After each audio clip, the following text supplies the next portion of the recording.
Hello mga kawawmat. In this video lesson, we will review for your second summative test. So for question number 1, which sequence is closely linked to number of flower petals? Letter A, arithmetic; B, geometric; C, Fibonacci; D, prime numbers.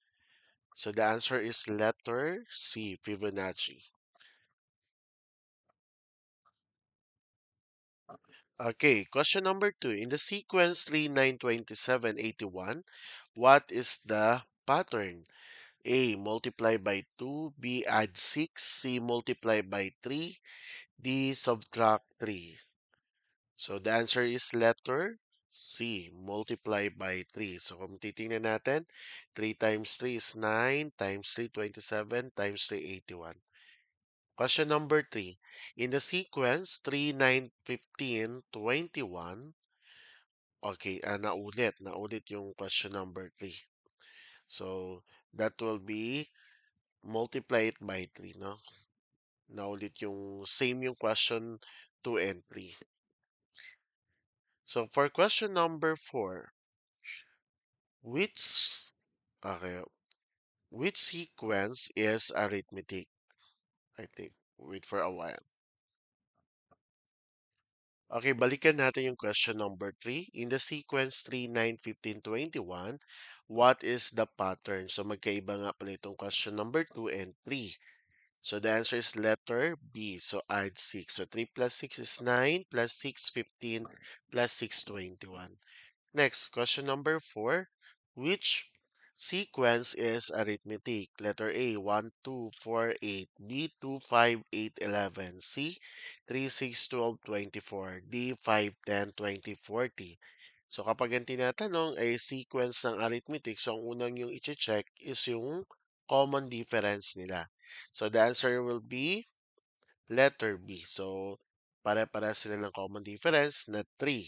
So hindi pwede si A kasi yung common difference ni 1 and 2 ay 1, ay yung difference ng 1 and 2 is 1, 2 and 4 ay 2, so hindi pareho. So letter B ang sagot. Number 5, which of the following is a geometric sequence? A, 1, 4, 7, 10; B, 2, 4, 8, 16; C, 3, 6, 9, 12; D, 10, 20, 30, 40. So kapag geometric sequence, ang titingnan nyo naman is the common ratio. So what will be the answer? Letter B again. So 2 times 2 is 4, times 2, 8, times 2, 16. So yung common ratio natin is 2, no? Sa letter B. So that will be the answer. Number 6, what is the common ratio in the geometric sequence 3, 6, 12, 24? A, 3; B, 6; C, 2; D, 1.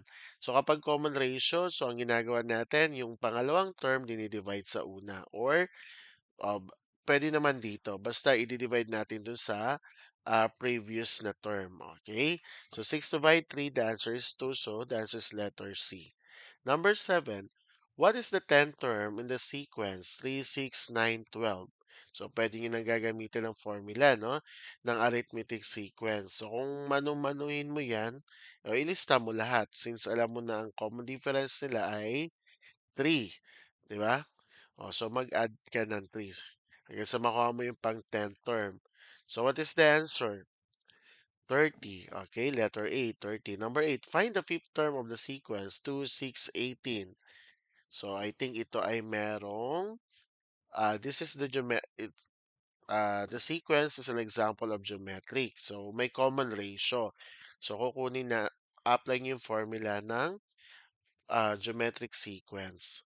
So letter A, 54; B, 108; C, 162; D, 486. So what is the answer?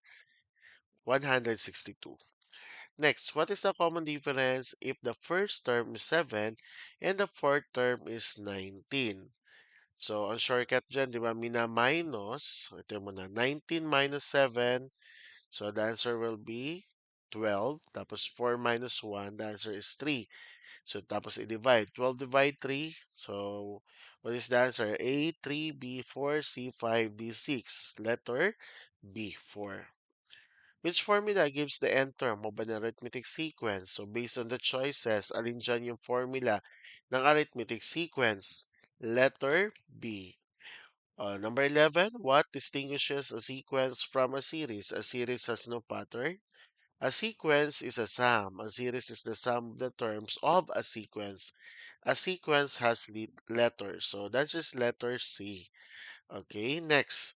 Which defines a sequence? So alin dyan ang a sequence? So the answer is letter B. Hindi pwede yung A kasi series siya. C naman, so hindi natin masabi na sequence kasi isa lang, no? Sa D naman, it's summation of 2n. So malabo. So the answer will be letter B. What does the summation of I, where I is equal to 1 and up to 4, so saan siya dyan equal? 10, 5, 15, 20. So anong gagawin nyo lang dyan? Sa substitute nyo, add nyo lang 1 plus 2 plus 3 plus 4. So that's just letter A, 10. So what is the sigma notation for the series 2 plus 4 plus 6 plus 8? A, summation of 2n where n is equal to 1 to 4. B, summation of n where n is equal to 1 to 4. C, summation of 4n where n is equal to 1 to 4. And D is summation of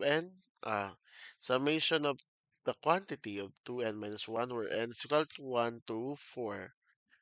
So, kailangan meron silang common difference na to, no? So, the answer is letter A. Last, evaluate the summation of 3k where k is equal to 1 up to 3. So, bagay sa substitute natin, no, si 1 up to 3 dito kay k natin. So, letter A, 6, B, 9, C, 12, D, 18. So, anong sagot? So, 3 times 1 is 3. 3 times 2 is, ano yun? Your major, no? So, again, the summation of 3k where k is equal to 1 up to 3. So, again, isa-substitute lang natin yung 1 to 3 dito sa k. So, 3 times 1, magsimula ka sa 1 is 3. 3 times 2 is 6. 3 times 3 is 9. 3 times 4, hanggang 3 lang. So, tapos add mo lang yon 3 plus 6 plus 9. Okay. So, ano sagot? Letter D, 18.